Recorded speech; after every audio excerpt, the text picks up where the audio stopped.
안녕하십니까. 혼란한 정치 시사 이슈를 술술 풀어보는 선거권의 혼술이 매주 주말 보내드리는 정가 뒷담화 시간입니다. 4월 2일 토요일에 인사드립니다. 문재인 대통령 부인 김정숙 씨, 지금 퇴임을 얼마 남겨놓지 않고 있는데 상당히 논쟁거리가 되고 있습니다. 뭐 옷, 또 장신구, 뭐 이런 문제도 있고, 외유 문제, 버킷리스트 이런 문제도 있었는데 김정숙 씨가 지난 그 4년여 동안 5년 가까운 그 문재인 재임 기간에 일어났던 여러 가지 논쟁거리들이 있습니다. 그것들을 제가 한번 오늘 정리를 좀 해드리겠는데, 왜 정리를 해드릴 필요성을 느꼈냐 하면은, 자, 이 옷 문제, 장신구 문제에 대해서 청와대 참모들, 그리고 또 정권 주변의 스피커들, 김호준 씨 같은 이런 사람들의 그 변명, 해명이 너무 가관이라서, 자, 그렇다면은 다른 부분에 대해서는 도대체 어떻게 이 해명을 할 것인지 그것도 알고 싶고, 이런 문제들을 한번 정리를 해야지 다음 후임이나 또 그 다음 대통령의 배우자들이 이 논쟁의 논란에 휩싸이지 않아야 된다. 그런 경각심을 일깨우는 차원에서 제가 한번 정리를 해 드리겠습니다. 지금 가장 논란이 되는 것은 옷, 그리고 장신구죠. 지금 공개석상 이것을 공개를 하라고 납세자 연맹에서 정보공개 청구를 했는데, 정보공개 청구에 응하지 않고, 그래서 법원에서 공개를 하라고 특활비 중에서 어떤 의전비, 문재인과 그 부인 김정숙 씨의 의전 비용이 얼마나 들어갔는지 특활비에서 그것을 공개를 하라고 법원에서 결정을 했는데, 그것을 따르지 않고 다시 항소를 하면서 이것을 대통령 기록물로 넘겨버리면은 한 15년, 30년 후에나 드러날, 자, 그렇게 상황을 만들어 간 겁니다. 그러니 네티즌들이 찾아 나섰죠.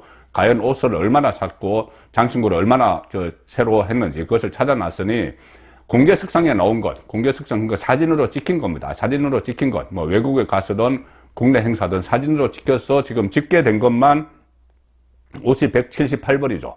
뭐 코트, 뭐 무슨 뭐 롱 재킷, 원피스 해서 옷이 178벌이고, 또 한복 놀이개, 가방, 보석 장신구 해서 207개. 자, 이것을 이 네티즌들은 정리하다가 너무 많아서 포기했다, 이렇게 이야기를 했습니다.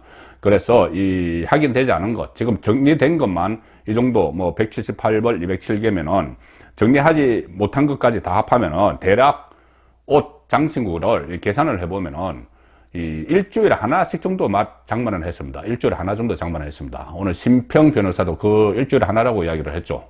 계속 한때 문재인 대통령 캠프에 있었지만은 지금 이번에 윤석열 후보 지지를 선언했던 그 변호사, 심평 변호사가 계속 이것을 추적을 하고 있는데, 계산을 해보면은 일주일에 하나씩 했다는 겁니다. 옷도 일주일에 하나, 장신구도 일주일에 하나. 그리고 저 최근에 또 밝혀진 게 있죠. 한 번에 뭐 구두 15켤레를 같이 한꺼번에 맞췄죠. 그것은 뭐 서로 인정을 하고 있는 겁니다. 그 구두를 맞춰준 쪽이나 청와대도.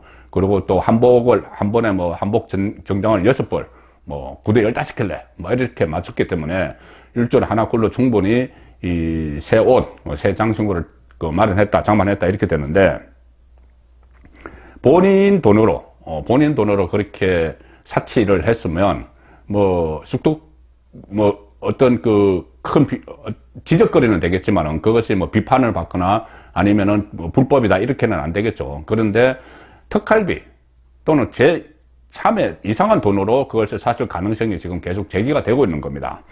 자, 일단 이 청와대와 그 정권 주변의 스피커들이 반박을 하는 것을 보면은 본인들도 상황 파악을 제대로 하지 못한 채 그냥 막 이렇게 갖다 붙이다가 오히려 또 거기에 대해서 새로운 의혹이 제기되는 이런 상황이 일어나기 때문에 뭔가 감추려는 것 아니냐, 뭔가 구린 게 있는 것 아니냐, 그런 생각을 하게 되는 것이죠.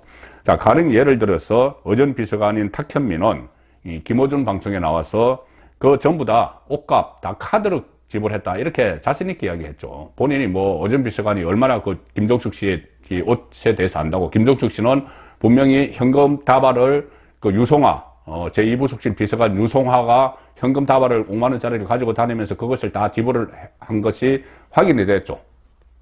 그런데 그 전에 그 확인이 되기 전 그날 아침에 탁현민이 전부 카드로 결제했다. 그런데 바로 이 옷을 한복을 맞춰준 장인, 또 구두 이를 15개를 한꺼번에 판 사람들이 무슨 소리야? 전부 카드로 현금으로, 현찰로 받았어. 5만원짜리 현금 뭉치를 수행비서, 지금 유송화라고 지금 확인이 됐습니다. 수행비서가 다 지불을 했다. 한꺼번에 700만원, 150만원, 이렇게 한꺼번에 현금으로 다 지불을 했다. 이렇게 됐죠. 이렇게 되니까 그러면 문제가 생기는 게, 그럼 과연 현금으로 지불을 했으면 현금 영수증을 발급받았느냐? 이게 되겠죠. 왜 그러냐면은 현금 영수증을 발급받지 않으면은 탈세가 됩니다. 시청자분들께서도 가끔 그런 거 보셨을 겁니다. 어디 가서 물건을 사는데, 이거 현금으로 하면은 10% 할인해준다. 이렇게 이야기를 하죠.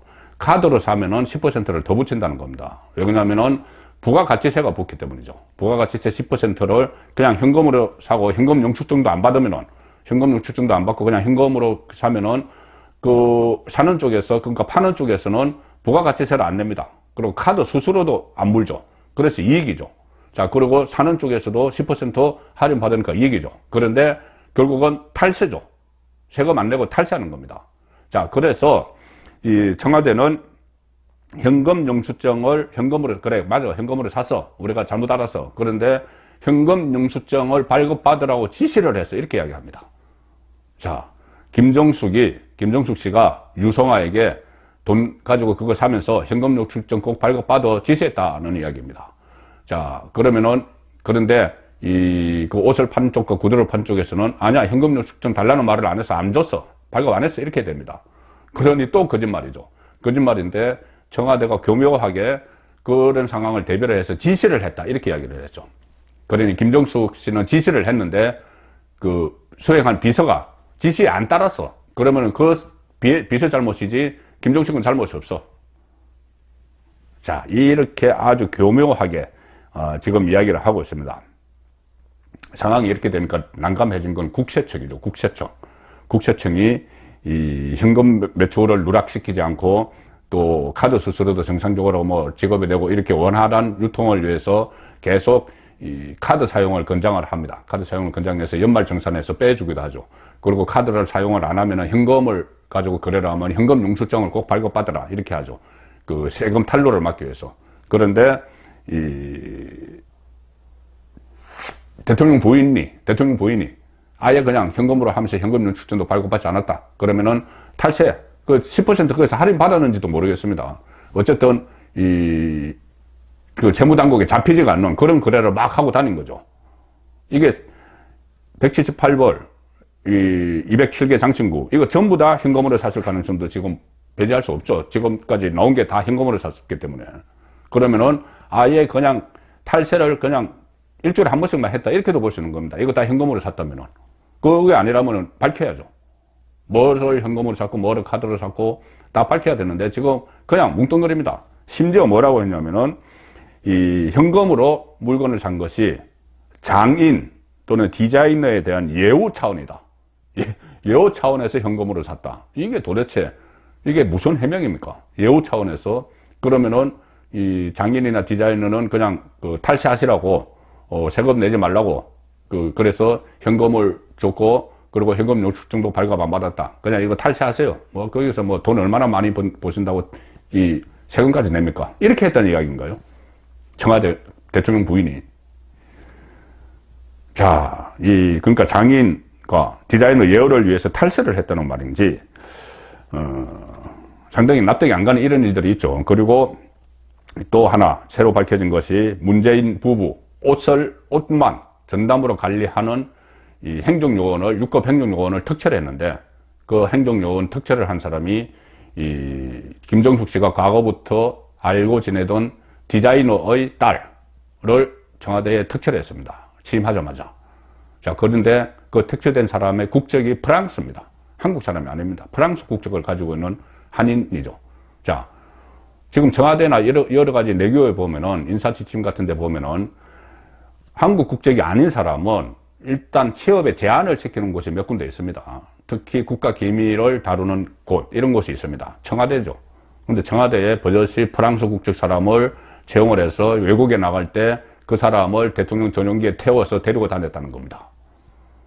충분히 이 대통령 전용기 안에서 또 대통령 일정 동선 같은 게 다 공개가 되는 이 상황에서 저도 대통령 그 동반 취재를 해외에 많이 해봤지만은 하면은 미리 대외비로 해서 대통령 일정표를 줍니다. 일정표, 아주 구체적인 일정표를 주죠. 그러면 수행원들은 다 그것을 가지고 있습니다. 몇 월 며칠 몇 시에 어디를 방문하고 거기에 뭐 차량은 몇 호를 탑승하고 이것까지 다 있습니다. 그것을 프랑스 국적인 사람에게 다 공개가 돼서 그렇게 외국을 막 다닌 거죠. 자, 이렇게 되니 이 문재인 주변에서는 지금 과거 박근혜 전 대통령과 또 막 비교를 합니다. 박근혜 때는 무슨 뭐 특활비 가지고 옷 사입지 않았느냐 막 이렇게 나오는데, 그래서 박근혜 전 대통령은 지금 그 단죄로 처벌을 받았죠. 처벌을 받고 또 특활비 때문에 새로 추가 기소도 됐습니다. 처벌을 받고 또 하나는 박근혜 전 대통령은 대통령입니다. 대통령이었습니다. 김정숙 씨는 대통령 배우자죠. 어떻게 그것을 나란히 놓고 비교를 할 수 있는 건지, 다급하니까는 이런 이야기까지는 나오는데, 자, 지금부터 제가 김정숙 씨 다른 이 논쟁거리들을 하나씩 짧게 설명을 드리죠. 자, 판단을 해보시기 바랍니다. 김정숙 씨가 과연 이 한국의 퍼스트레이드로서 본인 역할을 제대로 하고 했는지.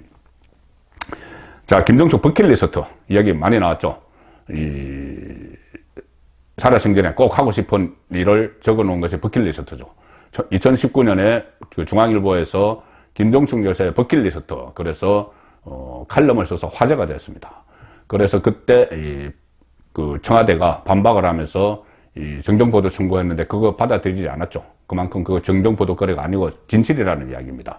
자, 그때 처음에 버킷리스트 보도가 나왔을 때가 2019년인데, 그때 이 헝가리 부다페스트, 동구에 있는 헝가리 부다페스트 다뉴브 강에서 유람선이 침몰해서 한국인들이 30몇 명이 실종이 됐죠. 그래서 막 뭐 수색을 하고 있던 그 무렵에 그렇게 멀지도 않은 나라 북구에 있는 노르웨이를 방문을 해서 피오르, 그 절경을 구경을 하고 명소를 가고, 막 그런 문제들이 그때 불거졌습니다.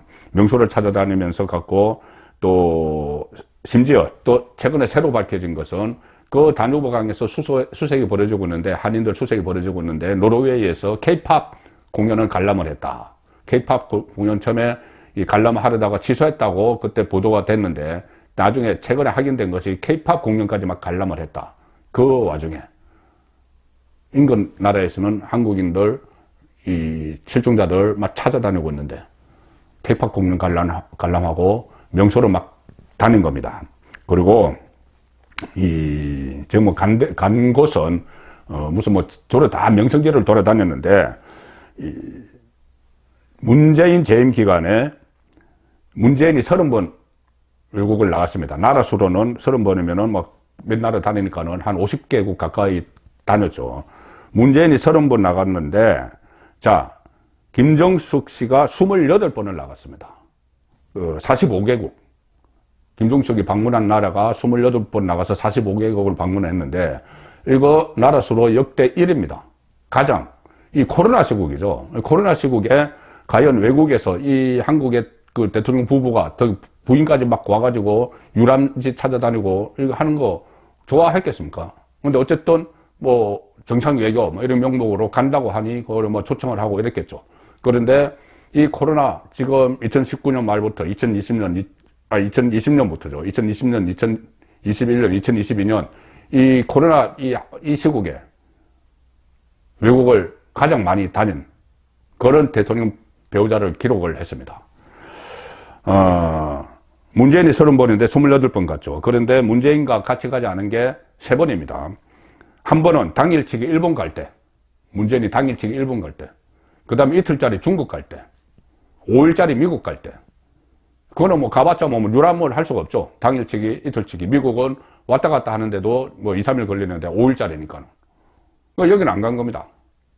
안 갔는데 왜 그러면 문재인은 30번인데 3번 안 가는데 왜 28번이냐? 27번이어야지. 한 번은 혼자 갔죠. 인도, 타지마을. 인도 혼자 갔습니다. 거기서 또 뭐 이 타지마을 뭐 관광지 유람 관광하고 했는데, 그때 지금 최근 보도에 따르면은 인도에서 그때 당시에 이 행사가 있었는데 거기 강경화 외교부 장관을 좀 보내달라 이렇게 했는데, 강경화가 아니고 김정숙 씨가 혼자 간 거죠. 대통령도 없이 혼자 갔는데, 그때 대통령 전용기를 타고 갔습니다. 자, 대통령 전용기를 타고 갔는데, 이 국무총리가 가끔 대통령 전용기 2호기를 탈 때가 있습니다. 그러면은 대통령 전용기에서 대통령 휘장을 뗍니다. 국무총리가 한 번씩 탈 때는. 그런데 김정숙 씨 혼자 가면서 대통령 전용 휘장 그대로 달고 혼자 간 그 사진이 그때 공개가 됐었죠. 자, 이런 식의, 자, 지금까지는 많이 알려진 거죠. 이 옷 문제, 그리고 버킷리스트 많이 알려진 건데, 기억이 나실 법한 이야기 몇 가지를 제가 더 전해드리겠습니다. 수영 가외, 경호원에게 김정숙 씨가 수영을 별도로 가외 지도를 받았다. 그래서 보도가 된 적이 있죠. 자, 내용이 뭐였냐면은, 2020년 4월 10일자 조선일보에 보도가 된 건데, 제목이 이거였습니다. 청와대 경호관의 특수 임무는 여사님 수영 가외. 청와대 경호관의 특수 임무는 여사님 수영 가외. 자, 2018년 초부터 1년 동안 청와대의 경호관, 여성 경호관 한 사람이 주 1, 2회 김정숙 씨 개인 수영 강습을 했다. 청와대 경호관이 주 하루 이틀, 주중에도 했다는 이야기죠. 수영 강습을 했다. 자, 이 신입 경호관이었는데, 신입 경호관은 보통 첫 배치되는 것이 이 선발부라고 합니다. 선발부. 선발부는 뭐냐면은 대통령이 어떤 해외든 국내든 어떤 일정이 있으면, 외부 일정이 있으면 선발대가 먼저 가서 점검을 하죠. 자, 선발부에 먼저 그 청와대 경호관에 처음에 가면 신입 경호관이 선발부에 배치가 된다고 하는데, 보통 선발부 배치되면 한 2년 동안 거기서 교육을 받는다고 합니다. 자, 그런데 이 수영을 가르쳤다는 이 경호관은 선발부에 배치돼서 2, 3개월 만에 가족부로 이동을 합니다. 경호관들 중에서 가족부, 대통령 가족을 경호하는 가족부로 배치를 시켜서 거기서 김정숙 씨 수영을 가르치도록 했다. 자, 조선일보가 이렇게 보도하니 청와대가 그런 적 없다. 그러면서 청와대 경호처에서 정정보도 소송을 냈죠. 정정보도. 이거 거짓말이야. 거짓보도야. 소송을 냈는데 법원에서 거짓보도가 아니다. 허위보도로 볼 수 없다. 수영 강습 목적으로 인사 이동을 한 것도 인정이 된다. 이렇게 했습니다. 그러니 경호원을 개인 수영 가르치는 강사로 써먹은 거죠. 자, 또 이것을 기억나실 겁니다. 정치 개입한 흔적들도 여러 개 있습니다. 그때 드루킹 사건, 김동원, 댓글 조작 사건이죠. 그때 김동원이 주도한 그룹이 경인선, 그 문재인 지지 그룹이죠. 경인선, 그 경제도 뭐 사람이 먼저다. 그래서 경인선을 드루킹 김동원 씨가 주도를 한 그룹인데 그것이 문재인 후보 그 대선 때 지지를 했던 그룹이죠. 그런데 그때 영상이 공개된 적이 있습니다. 서울 고척 스카이돔에서 이 민주당의 수도권 경선대회가 열렸는데 그때 한 10초짜리 영상이 공개가 됐죠. 김정숙 씨가 지지자들과 악수를 나누다가 갑자기 경인선 가자, 경인선 가야 돼, 경인선 이야기합니다. 자, 경인선이라는 게 이 드루킹 댓글 조작을 한 그 그룹이죠. 그러면 그 그룹을 알고 있었다는 이야기가 되는 거죠. 김정숙 씨가 이미 김경수가 전 경남도에서 김경수가 이 여론 조작을 한 그 경인선이라는 그 단체를 알고 있었다는 이야기가 되는 겁니다. 그래서 그때 경인선에서 이 동영상을 자기대로 공개를 하면서 100명이 있는 곳으로 찾아갔는데, 경인선 해안 100명이 있는 곳으로 찾아갔는데, 경인선은 그 동영상 글에서 이렇게 했습니다. 김정숙 여사가 경인선을 기억해 주시고, 응원석을 찾아오셔서 어쩌고저쩌고. 다 알고 있다는 이야기죠. 경인선이라는 존재로. 대선 때 댓글 조작을 한. 또 재임 기간 중에 그 인사 개입 논란도 있었습니다. 김정숙 씨의 그 대통령 인사권 행사에 개입한 논란. 아시아 경제가 한 보도를 했었죠. 이 우윤건 전 러시아 대사가 있는데, 우윤건 전 러시아 대사를 대통령 마지막 비서실장으로 임명을 하려고 했는데 우윤건의 가족들이 반대를 한다. 대통령 비서실장, 마지막 실장 가는 데 대해서. 그렇게 되니 김정숙 씨가 우윤건 전 러시아 대사의 부인을 맡아서 비서실장을 맡아달라고 설득을 했다. 자, 그리고 그 자리에는 당시 비서실장이었던 노영민 비서실장의 부인도 동석을 했다. 자, 가족이 반대한다고 안 하니까 그냥 그 당시 남편 좀 설득시켜서 비서실장 좀 맡게 해달라. 이것은 인사에 부인이 개입을 하는 거죠. 자, 물론 청와대는 부인을 했지만은 아직 뭐 진상은 잘 모릅니다. 자, 그리고 또 황보성희 의원은 그때 인사청문회에서 논란이 됐던 임혜숙 과학기술정통부 장관 임명을 강행을 했는데 그 과정에서 김종숙 씨가 또 개입을 했다. 뭐 이런 보도도 있었고, 민경욱 그 전 의원은 국회의원 시절에 숙명요고 라인을 이야기했습니다. 김종숙 씨가 숙명요고를 나왔죠. 숙명요고를 나왔는데 숙명요고 출신들을 챙긴다. 가령 예를 들어서 그때 이 인사수석 조현우 인사수석이 숙명요고다. 자, 그런 말들도 나왔었고, 숙명요고 출신 중에 또 한 사람, 유명한 사람이 있죠. 손혜원 전 국회의원. 손혜원은 김종숙과 동기죠. 동기인데, 손혜원이 어떻게 이 청와대 안의 내밀한 사정을 아는지, 그때 당시에 김종숙과 서로 뭐 친하니까 이런 것까지 다 아는 것 아니냐라고 말해놨는데 뭐였냐면은 양정철 이야기했습니다. 양정철. 문재인의 복심이라는 양정철에 대해서 손혜원이 본인의 유튜브에서 아주 강하게 비판을 했죠. 문재인과 양정철 불화설을 처음으로 이야기했습니다. 숙명요고 대통령 부인의 숙명요고 동기 동창인 손혜원이 문재인은 이미 2017년 5월에 대통령에 취임하면서 양정철을 쳐냈다. 문재인이 쳐낸 사람이 양정철이다. 그런 이야기를 했고, 양정철에게 쏘고면 안 된다. 막 이런 이야기도 했습니다. 그래서 그때 당시에 아니 그렇게 깊숙한 이야기를 어떻게 알고 있을까? 김종숙을 통해서 아는 것 아닌가? 이런 이야기들이 나왔었죠. 뭐 진실에 대해서는 아직 밝혀진 것은 없지만 이런 여러 가지 김종숙 씨를 둘러싼 논쟁들이 있었습니다. 이것도 있었습니다. 김종숙 씨가 갑자기 이 10개 대기업, 10개 대기업의 CEO급 임원진들을 청와대로 불렀죠. 그때 삼성, 롯데, 뭐 SK CEO급 그 경영진을 청와대로 불러서 비공개로 오찬을 했습니다.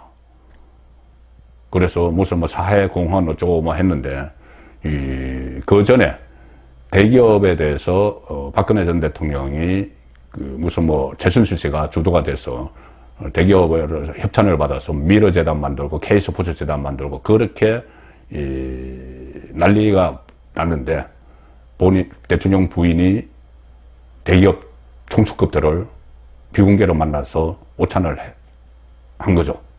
자, 거기서 또 뭐 더 이상 진전이 안 된 것이 언론에 공개가 되는 바람에 더 이상 진전 안 됐지만은 그때 뭐 어떤 목적으로 그 대기업 총수들과 상견례를 했는지 그 부분도 의심이 가는 구석이 있습니다. 부인이 마치 어떤 뭐 왕조 시절의 왕비처럼 대기업 CEO급 10사람을 청와대로 불렀죠. 뭐 다른 의혹들도 많습니다. 가령 예를 들어서 지금 문재인 김종숙 부부의 딸 문다혜 씨, 참 현직 대통령의 딸로서 동남아로 갑자기 이주를 했다가 다시 돌아와서 지금 청와대에 관제 기거를 하고 있다고 합니다. 과연 돈을 제대로 내고 있는지, 국민 세금으로 하는 것은 아닌지 그런 부분도 있고, 얼마 전에 양산 퇴임하고 돌아갈 사저를 살 때 11억 원을 김종숙 씨 명의로 돈을 빌렸는데 4인간 채무, 그러니까 금융기관에서 빌린 것이 아니고 개인에게 11억 원을 빌렸는데 담보 없이 담보를 제공한 적이 없습니다.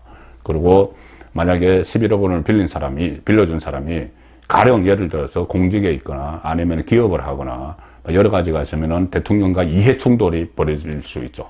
불법입니다. 자, 그런데 청와대는 4인간 거래, 그 4인이 누군지는 밝히지 못한다. 또 이렇게 하고 있죠. 어쨌든 여러 가지 김종숙 씨를 둘러싼 논쟁거리들이 많습니다. 지금 드러나지 않은 것도 또 뭐가 있을지 모르는 이런 상황인데, 제가 다시 말씀드리지만은 김종숙 씨 문제에 대해서 이렇게 논쟁거리들을 정리를 해드리는 것은 청와대의 해명이 너무 가관이고 국민을 우습게 하는 무슨 뭐 현금으로 산 것이 명인을 예우하기 위해서다. 이런 식의 이야기하는 것. 국민을 아주 아무 생각도 없는 사람처럼 이렇게 취급하는, 그게 너무 제가 화가 나는 것이고, 또 앞으로의 그 대통령 부인들도 이런 언행에 좀 각별히 조심을 해야 된다. 경각심을 일깨우는 차원에서 김정숙 씨를 둘러싼 여러 가지 논쟁거리들을 정리를 해 드렸습니다. 정가 뒷담화였습니다.